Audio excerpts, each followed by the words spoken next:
Good evening, and thank you for joining us on this first night of December for 207. We hope you had a wonderful Thanksgiving weekend. I'm Samantha York. Rob Caldwell is off this week.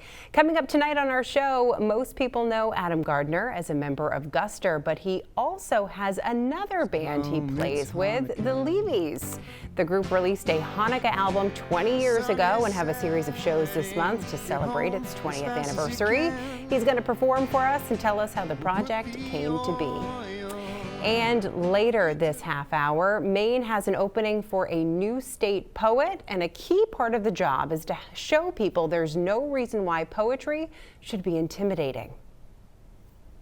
Some people, because of the way that they were taught poetry in school, they're a little bit worried that there's a secret code and that they're not smart enough to crack the secret code. And so I like to assure people that that is not how any poet I know wants their poems read. Looking for a new Maine State Poet Laureate a little later in this half hour. But first tonight, when you have spent as much time in the Maine outdoors as Christi Elliot, writing a book about it is sort of a no-brainer. Christi is a registered Maine guide and self-taught hunter, fisher, and trapper who has grown quite a following on social media. Her adventures and stories are featured in her new book called Always Game. Christi stopped by to talk about it, which was very sweet of her considering it's deer hunting season and she had a tree stand to get to. I got a doe, yeah. So pressure's off. My husband got a doe. So now I'm being a little picky this year. I have a lot of time this year. My mom's here babysitting. Yep. So I've been passing on small deer, small bucks. Yep. Looking for the big we'll one. see if it pays Big off guy. or not. I love it. But the freezer has meat in it, so that's a good feeling. This is your first book, Yeah. Always Game, and you joke in the beginning about how you just don't have time to write it, and you're trying to figure it out like, oh, I guess I could do it on Sundays, I could do it here or there. What was it that made you finally go, okay, I'm gonna do this, I can write a book? Well, I did it slowly. It was a pretty slow process. Took many years of just chipping away stories here and there. Yeah. Did you enjoy the process of putting everything together? I think, I work at an engineering firm, so I sit on my computer all day. So then to spend my free time at a computer was pretty difficult. It took a lot of self-discipline, especially when I wanted to be out doing things. You are a Maine guide, you hunt, you fish, you trap, you're Jill of all trades, truly. So when you were kind of looking back at what you wanted to include for stories, did that make it more challenging because you do so many different things? I do write a monthly column for the Maine Sportsman magazine, so I had some place to start with my writing and my stories, so that was really helpful. And, this is probably the only book I'll write, so I kind of wanted to encompass everything I've done so far in my young life. My dad says I'm too young to write a memoir, but, hiking the Appalachian Trail, fishing in the Virgin Islands, in Alaska, kind of everything I've done so far. I recently became a new mom, so my life has slowed down a little bit. So I don't know how many new adventures there will be, but there's plenty of awesome adventures right here in Maine that I'm thoroughly enjoying. And you dedicated the book to your parents. Yeah. Why did you want to do that? I feel like you have to dedicate your first book to your parents. They've been my biggest cheerleaders my whole life, always supporting me through everything. I know that a lot of people follow your story and what you do on social media, and I was surprised to find out, because you do all kinds of stuff outdoors, I was surprised to find out that you don't have anybody in your immediate family that hunts. That shocked me. Yeah. But growing up in Machias, everybody else hunts. And my parents enjoy spending time outdoors. So I grew up outdoors, but the hunting connection really came a little bit later when I was really thinking about sourcing food and where I wanted to get it ethically, and all my classmates did it. It seemed easy. It's not, but it's very rewarding. Yeah. When did you know that this was something you really loved to do?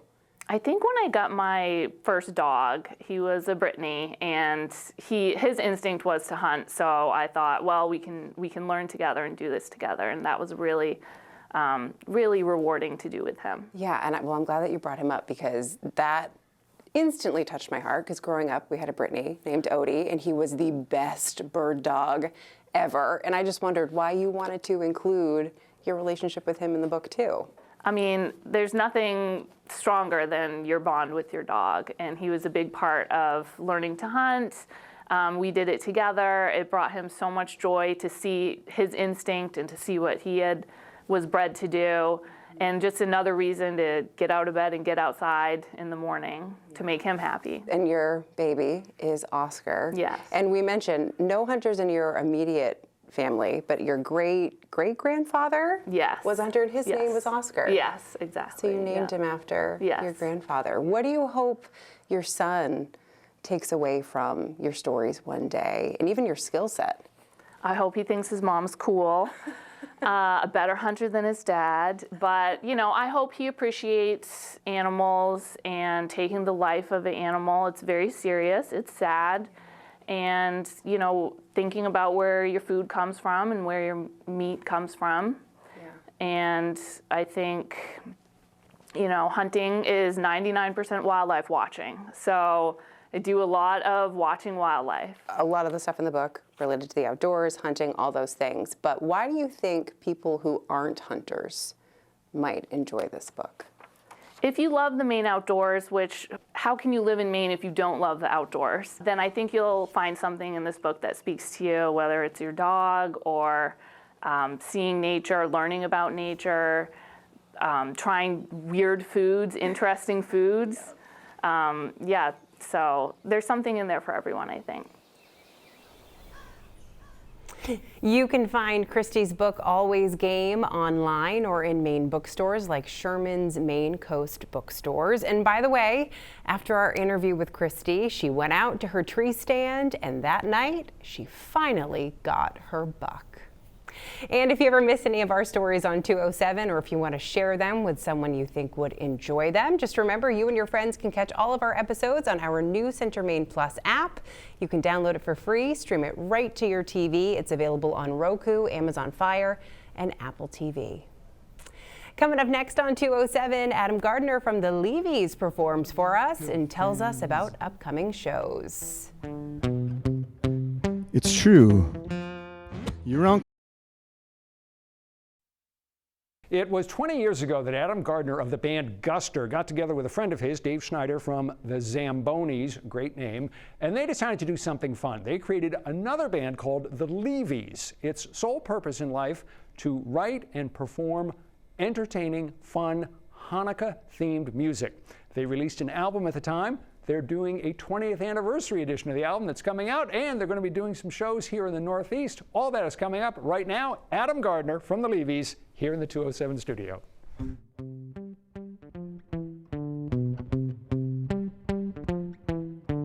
Hanukkah, I know it's gonna be alright. Everyone's together tonight, feeling good, it's Hanukkah. 2 candles lit, the holiday's just begun. We're in for lots of fun. The time has come, it's Hanukkah. The sun is setting, get home as fast as you can. We'll put the oil into the pan. So come and join our Latka clan, 'cause we are Latka fans. It's true, your uncle's here, flew in from out of town. It's nice to have him around, even though he's weird, it's Hanukkah. Santa's cool, but Hanukkah Harry's the man. So come and join our Latka clan. We'll save you a plate, it's Hanukkah.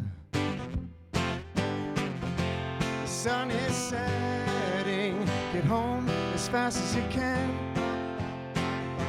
We'll put the oil into the pan. So come and join our Latka clan.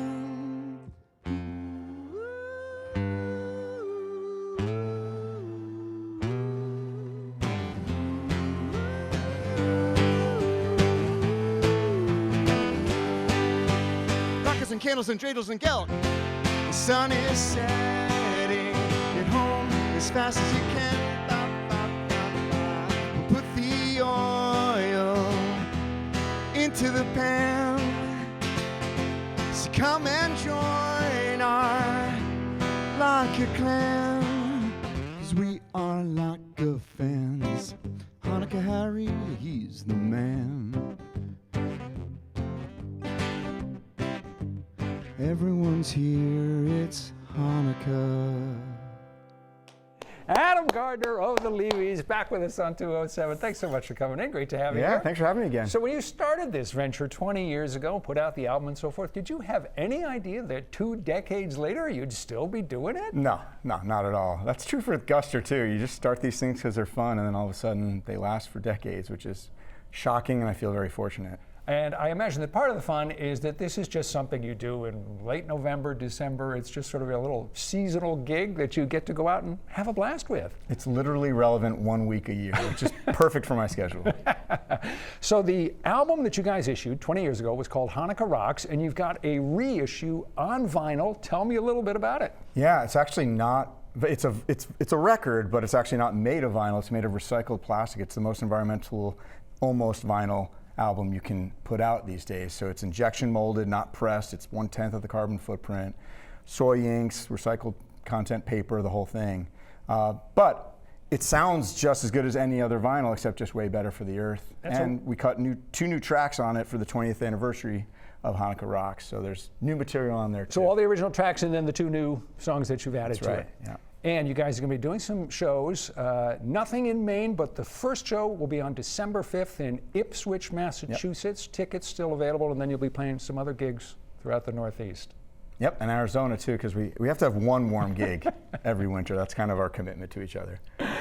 Adam Gardner from the LeeVees, great to have you here. Oh, and we should mention that for these gigs, it'll be, except for the Arizona show, it'll be all 5 members of the LeeVees. So not just you and Dave, the guys who kind of started this goofiness, but all 5. That's right. If you want more information, you want to order the record, go to theleevees.com. LeeVees. He took the words right out of my mouth. Thanks so much for coming in. A pleasure as always. Thanks, Rob. Stick around. Back with more of 207 right after this. We rarely do stories on job postings, but this one's unusual, so it caught our eye. It's for the position of Maine State Poet Laureate. And to get the job, which lasts for 5 years, you have to be an accomplished poet and be eager to travel around Maine, talking about poetry and encouraging people to embrace it. So what's it like to have this job? To find out, Rob sat down with Julia Bausman, the current Poet Laureate, and Stuart Kestenbaum, who had the position before Julia. When you run into people these days, and it comes up in the conversation, they don't know, what you do, and it comes up in the conversation that you are the Maine State Poet Laureate, and they say, that's interesting. Well, what does that entail? What is that job all about? What do you tell them? I tell them that it's my job basically to represent poetry around, and promote and support poetry around the state and poets. And that my job involves a lot of driving around in my car. Wow, that sounds glamorous, that last part. You've traveled all over the state. All over the state. It's an unusual title, Poet Laureate. So if you just say to somebody, they say, what do you do? You say, I'm a poet. They go, well, that's nice. And you say, Poet Laureate, and they go, oh, it's just got enough intrigue. It just gets their attention, which I think allows us to take on projects. So there's no inherent clout in the job, but just the title alone, those 2 words, Poet Laureate, gives you a little clout. I did say once that somebody said, well, what do you get for compensation? I said, well, when I'm on the Maine Turnpike, the toll collectors just wave me through. And somebody thought I was serious. And now there are no more toll collectors, so it doesn't even matter. So that dates my laureateship. What kind of a reception do you get when you go out and talk to people, when you talk to schools, you talk to groups, whatever? Some people, because of the way that they were taught poetry in school, they're a little bit worried that there's a secret code and that they're not smart enough to crack the secret code. And so I like to assure people that that is not how any poet I know wants their poems read. I don't think there's any doubt a lot of people are intimidated by poetry. They think it's too highfalutin or whatever, and it's not for them. And actually, poetry is, of course, for everyone. For everyone, Right. yeah. How do you break down those walls? I think anytime you can get it to people before they put up their defenses is the way to do it. We know the numbers on how many people read these days, and the number of people who read for pleasure has dropped dramatically in the last decade. I have to assume that the number of people who are reading poetry has dropped significantly.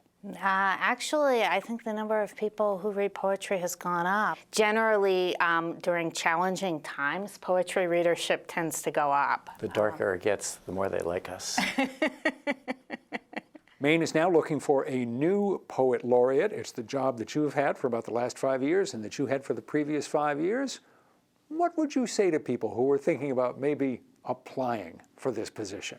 I mean, I would definitely say go for it because you never know what can happen. I applied not expecting to end up with the position, and I did, and I've learned so much. I've had so much fun. I've made so many new friends through poetry, which I think, you know, again, I always think about poetry as being about human connection. So that's been an incredible experience. I'm sure you've gotten some interesting stories from people or interesting responses to simply meeting you. Are there any encounters that you've had with folks that kind of stand out in your mind? The work of poetry is really, it's kind of the work of living. So when somebody says, you know, I read this poem and it mattered to me in this moment when I needed it most. I have so many stories of that. I can't bring up a specific one right now, but every one of those, you know, moves me very much. The Maine Arts Commission is looking for applications from anyone interested in being Maine State Poet Laureate. Whoever is chosen will serve for 5 years starting in July of 2026. And if you think you're right for the job, act quickly because the deadline for the applications is this Friday. You'll find a link with more information on the position and how to apply in the 207 section of our app and website. Still to come on 207, more music from the LeeVees, and the title of the last song might just catch your attention. You can't wait for your greasy treat now. Life. Coming up tomorrow on 207, one of Maine's oldest churches is hoping for a Christmas present, being able, once again, to have people walk in their front doors. Christ Church in Gardner, which opened the year Maine became a state, took a big step closer to that goal when its Paul Revere bell was replaced back in the tower. For the pastor and the congregation, it's part of a complicated and hugely expensive repair project to preserve the historic church for another 200 years.